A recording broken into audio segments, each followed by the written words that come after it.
ഇനി വൈകേണ്ട, ഇന്ന് തന്നെ നിങ്ങളുടെ വീടിനായി സിസോ സന്ദർശിക്കൂ. സിസോ, make life simple. Vilayur buds school ഇനി പുതിയ കെട്ടിടത്തിൽ.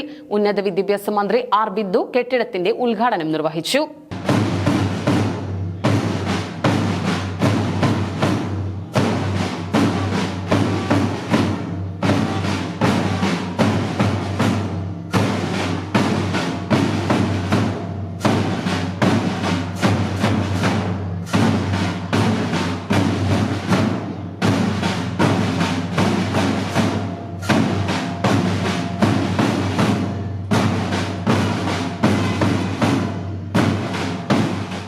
വിളയൂർ ബഡ്സ് സ്കൂൾ ഇനി പുതിയ കെട്ടിടത്തിൽ പ്രവർത്തിക്കും.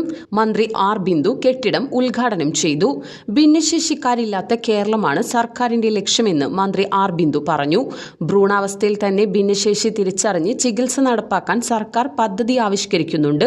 നിലവിലെ ഭിന്നശേഷി വിദ്യാർത്ഥികൾക്കായി പ്രചോദനം എന്ന പദ്ധതി നടപ്പാക്കുമെന്നും ഇതിലൂടെ കുടുംബശ്രീ മാതൃകയിൽ സ്വയം തൊഴിൽ സംരംഭങ്ങളുണ്ടാക്കി തൊഴിലവസരങ്ങൾ നൽകുമെന്നും മന്ത്രി പറഞ്ഞു. തൊഴിലവസരങ്ങളിലേക്ക് കൊണ്ടുപോകാനുള്ള പരിശ്രമമാണ് അതിന്റെ ഭാഗമായിട്ട് നടത്തുന്നത്. ഇന്നിപ്പോൾ നമുക്ക് എല്ലാ മെഡിക്കൽ കോളേജുകളിലും ജില്ലാ ആസ്ഥാനങ്ങളിലും ഏർലി ഇന്റർവെൻഷൻ സെന്റേഴ്സ് ഉണ്ട്.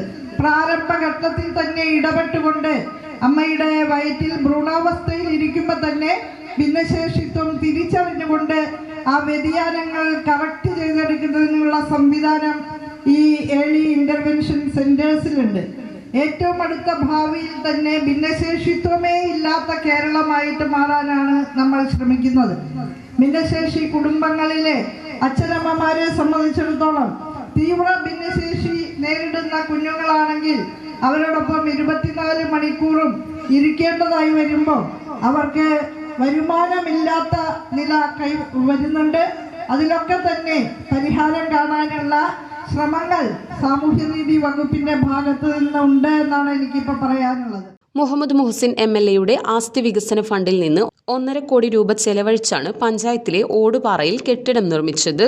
പഞ്ചായത്ത് ലഭ്യമാക്കിയ 10 സെന്റിൽ 3200 ചതുരശ്രീ വിസ്തീർണത്തിൽ 4 കെട്ട് മാതൃകയിലാണ് കെട്ടിടം. ക്ലാസ് മുറികൾ, യോഗ ഹാൾ, അടുക്കള, കളിസ്ഥലം ഉൾപ്പെടെയുള്ള സൗകര്യങ്ങളുണ്ട്. ഉദ്ഘാടന ചടങ്ങിൽ മുഹമ്മദ് മുഹസിൻ അധ്യക്ഷനായി. Panchayat president MK Baby Girija, block panchayat president Geetha Manikandan, panchayat vice president KP Noufal, ജില്ലാ പഞ്ചായത്ത് സ്ഥിരം സമിതി അധ്യക്ഷ A Sabira, KS Saritha, Taslima Ismail, AK Unnikrishnan, രാജി മണികണ്ഠൻ, ഫെബിന അസ്ബി, മറിയ ഹമീദ് തുടങ്ങിയവർ പങ്കെടുത്ത് സംസാരിച്ചു. പട്ടാമ്പി മണ്ഡലത്തിൽ നടപ്പാക്കുന്ന ശ്രദ്ധ പദ്ധതിയുടെ വെബ്സൈറ്റ് ഉദ്ഘാടനവും മന്ത്രി നിർവഹിച്ചു.